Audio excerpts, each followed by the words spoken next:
Chill's recap here. The story of Troy is of love, passion, deception, and ambition. When Paris saw Helen for the first time, he understood why she was famed to be the most beautiful woman in the world. Helen too was taken by his youth and charm.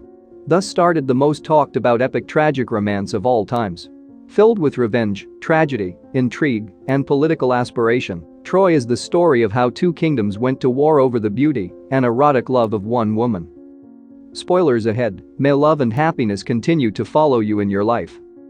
Menelaus, the king of Sparta, was considered too soft and peace-loving by his brother Agamemnon.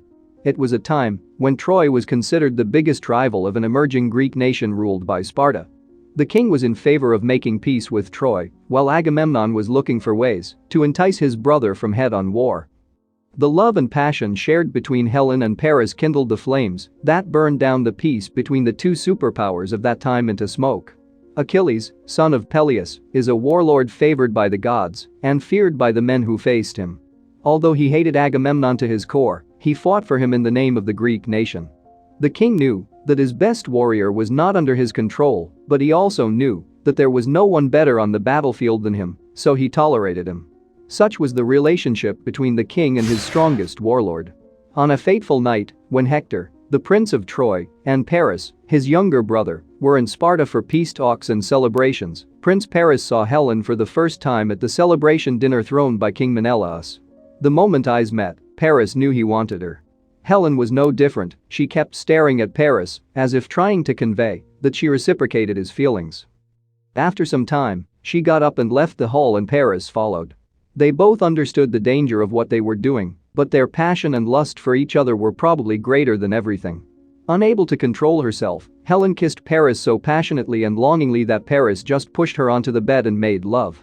Hector was aware of what was going on behind the king's back, but he just wanted the week to end and leave Sparta safely. He never thought that the lovesick young prince would come with an outrageous plan of coaxing Helen to go back to Troy with him. Halfway on their way back to Troy, Hector found out that Paris had smuggled Helen into the ship. Hector was furious with Paris, but as much as he wanted to turn back and reconcile with Menelaus, he couldn't dare turn back fearing for their lives. Back in Sparta, Menelaus was furious and spitting fire. He wanted revenge for this humiliation, and his brother Agamemnon was more than happy to agree with him. But his reasons were not only revenge, he had his own hidden agenda at heart. Hector, Paris, and Helen were warmly welcomed by King Priam and Troy. They didn't fear the consequences because Troy was guarded by thick and high walls. It was famed to be undefeatable, giving unnecessary confidence to the people and king. Hector tried to warn the king and others about the gravity of the situation, but nobody paid heed to his worries. Meanwhile, Spartans were preparing for war. Agamemnon asked Odysseus, the king of Ithaca, to convince Achilles to join the war. Odysseus asked Achilles to join, in giving every logic he could, but was refused. Achilles' young cousin Patroclus, who was training with him, was eager to join the army. Achilles asked his mother, the sea nymph named Thetis, about whether he should go or not. She told him that if he goes, his name will go down in history as a legendary warrior, however, he will not return alive. Achilles decided to join the war, but brought his troops of vicious and notorious warriors called the Myrmidons. They were led by a fierce warrior Eutorus. The Myrmidons were fast rowers and their ship reached Troy before the rest of the army. Achilles didn't want Patroclus to fight, fearing that his inexperience might get him killed. He was asked to guard the ship, while the rest of them were led to the temple of Apollo.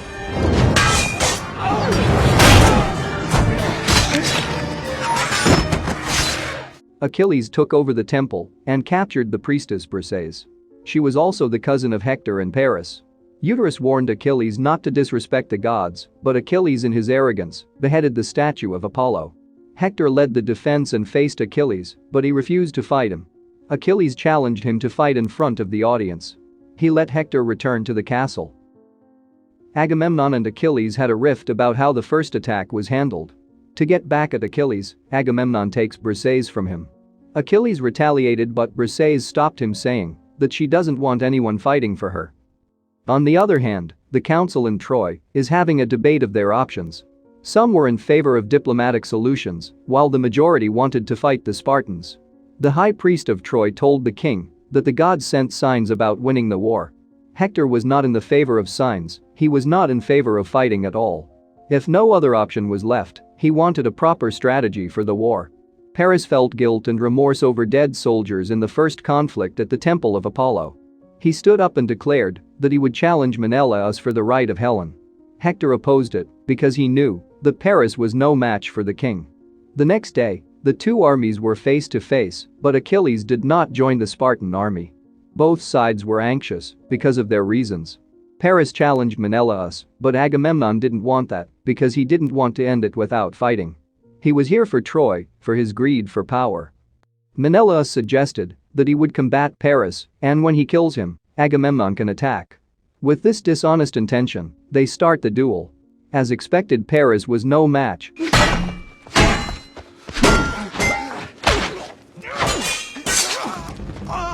But to save himself, he hid behind Hector, who killed Menelaus for Paris.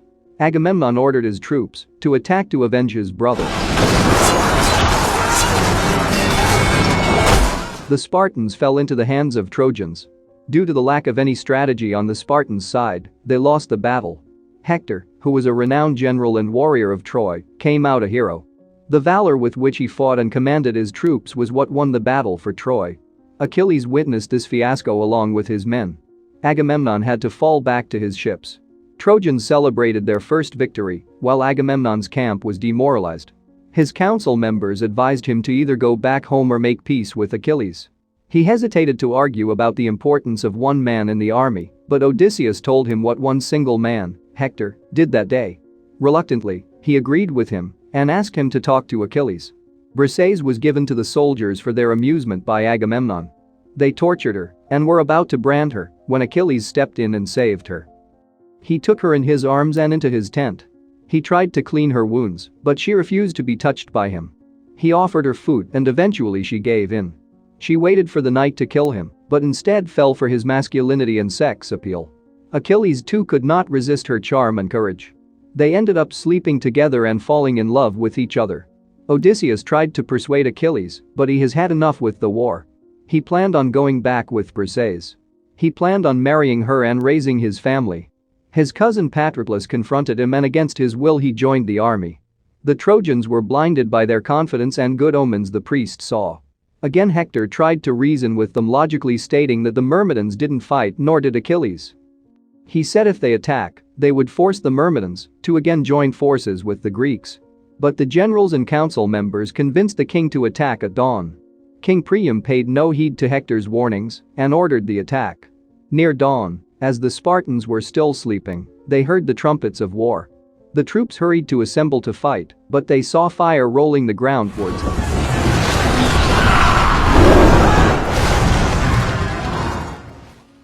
Their morale was at their lowest, and maybe many wanted to flee. But then they saw Achilles and the Myrmidons running to join forces, and a new wave of cheers went in their lines. Imagine how the bravery of one man instills courage in so many. But little did they know that it was not Achilles, but Patroclus wearing Achilles' armor. Hector, whose presence till now was a fearsome sight for many Spartans including Odysseus, turned towards Achilles planning on taking up his challenge of fighting in front of an audience. Patroclus might have overestimated himself or underestimated Hector, but Hector was not a fool. He instantly realized that the Achilles he saw earlier was not the one fighting him right now.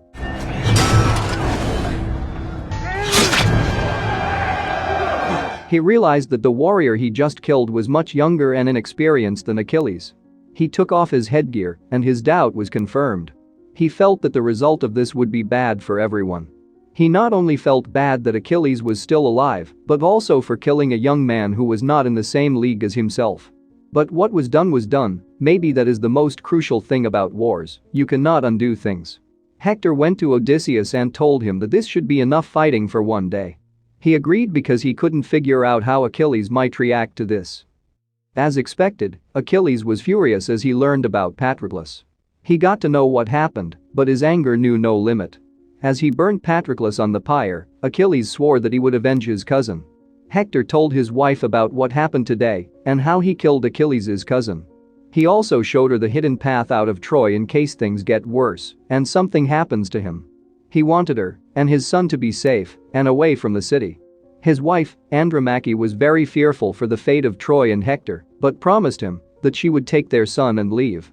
The next day Achilles wore his armor and rode his chariot to the walls of Troy and called out Hector for a duel. Hector bid his family farewell and reminded his wife of the passage. He went outside the gate of Troy to face Achilles. Before starting, Hector asks Achilles to pledge to a pact that whoever wins will allow the loser the right to a proper burial. But Achilles didn't agree because of his anger. A fierce battle started, more than what both nations have ever seen. They both fought till their spears broke.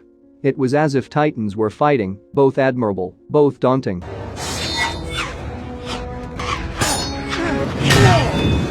But as every fight has an end and one has to lose for the other to win, Hector lost his life. Troy lost the moment Hector fell to the ground. The only hope for Troy was Prince Hector, the greatest Trojan warrior.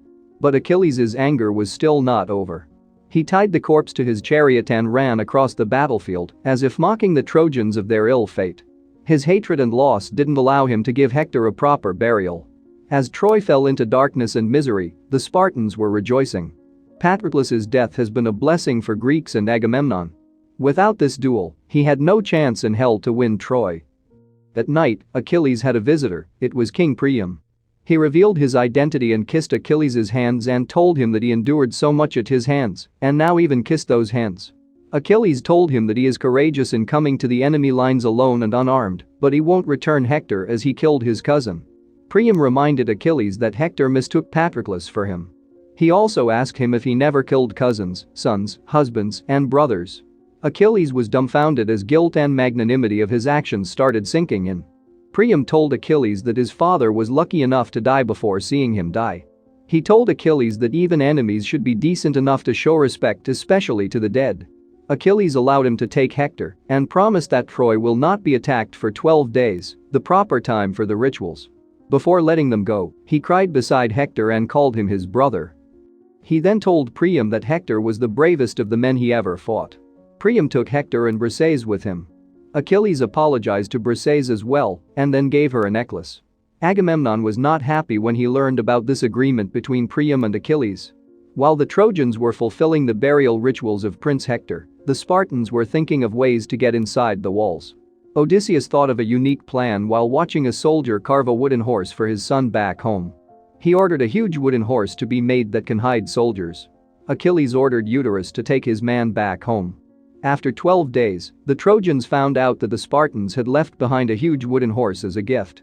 Prince Paris and a few others wanted to burn the horse, but the high priest said it was a gift from the gods.